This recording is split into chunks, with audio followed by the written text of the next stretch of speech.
Owl's Shadow by Duncan James Roberts. Prologue. Valley of Ghosts, September 12, 1854. The ancient stones formed a crude astronomical calculator, their alignment meaningful on precisely 2 nights of the year. This was one of them.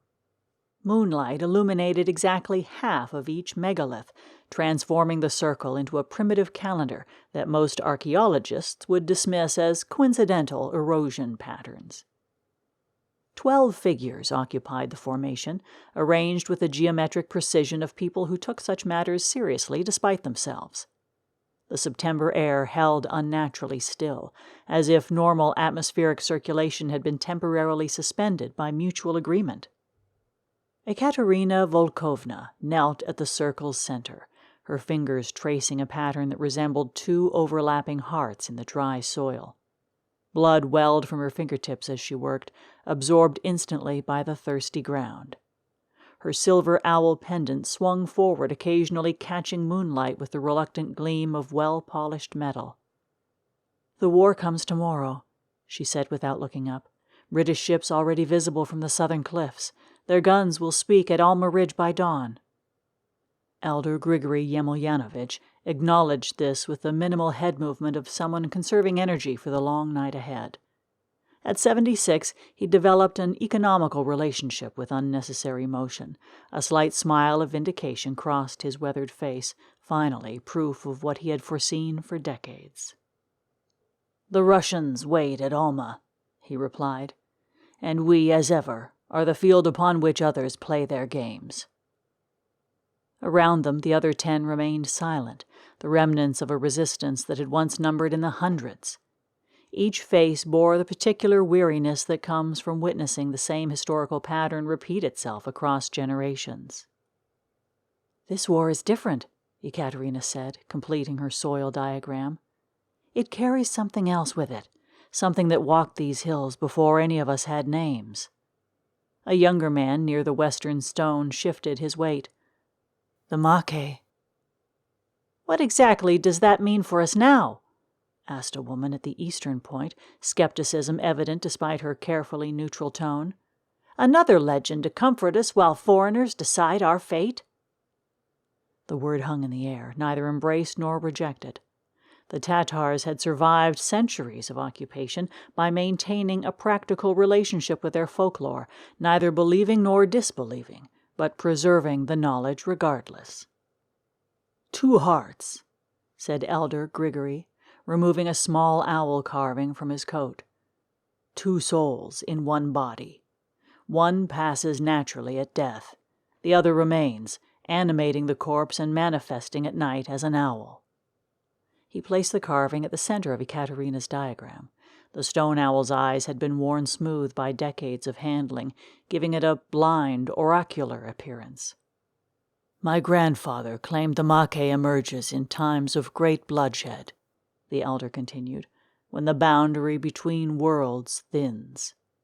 "We have no shortage of bloodshed approaching," said the woman positioned near the eastern point.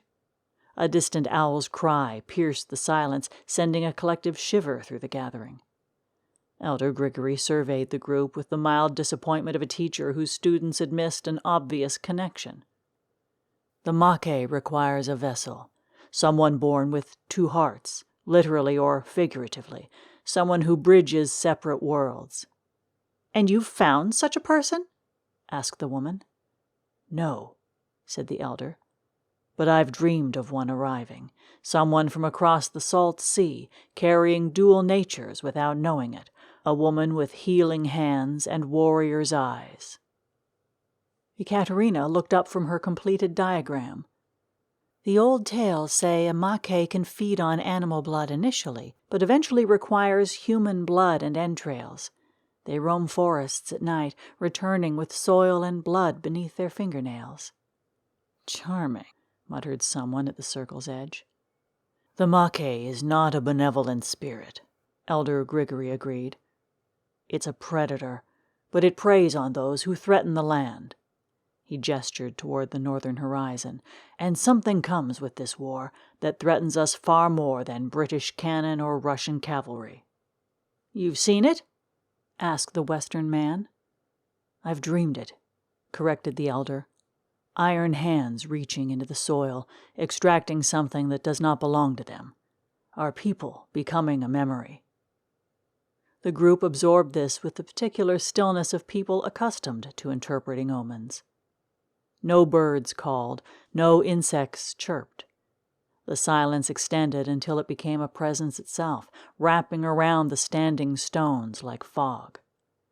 Then, without warning or transition, the air directly above Ekaterina's diagram rippled, not dramatically, but with the subtle visual distortion of heat rising from summer-baked stone, a low vibration, like a distant drumbeat, pulsed once through the earth beneath them.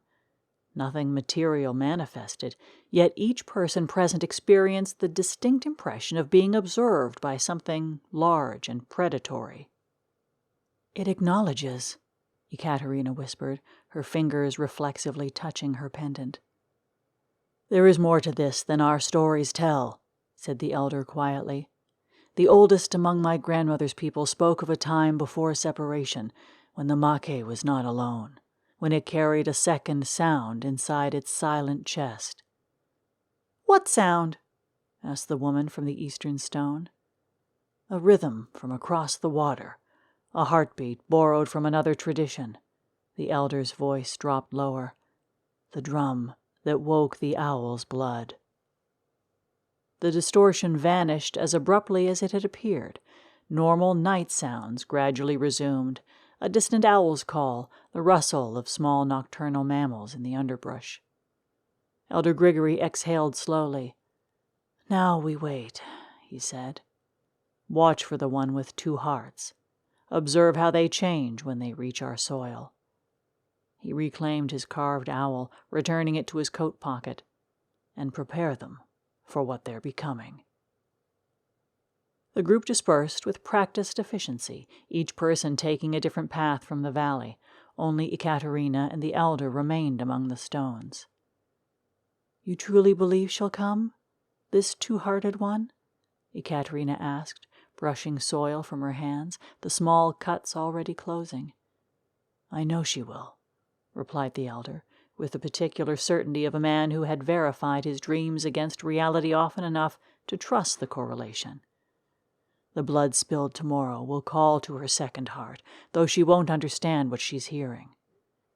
"And when she arrives?" Ekaterina's question contained layers of practical considerations. "We'll recognize her," said Elder Grigory, moving toward the gap between two standing stones. "The land will respond to her presence. Birds will follow her movements. She'll begin noticing things no human should detect." He paused at the circle's edge. "And she'll dream of flying over battlefields, seeing through eyes that aren't entirely her own." He stepped through the gap, his silhouette briefly outlined against the moon-washed landscape beyond.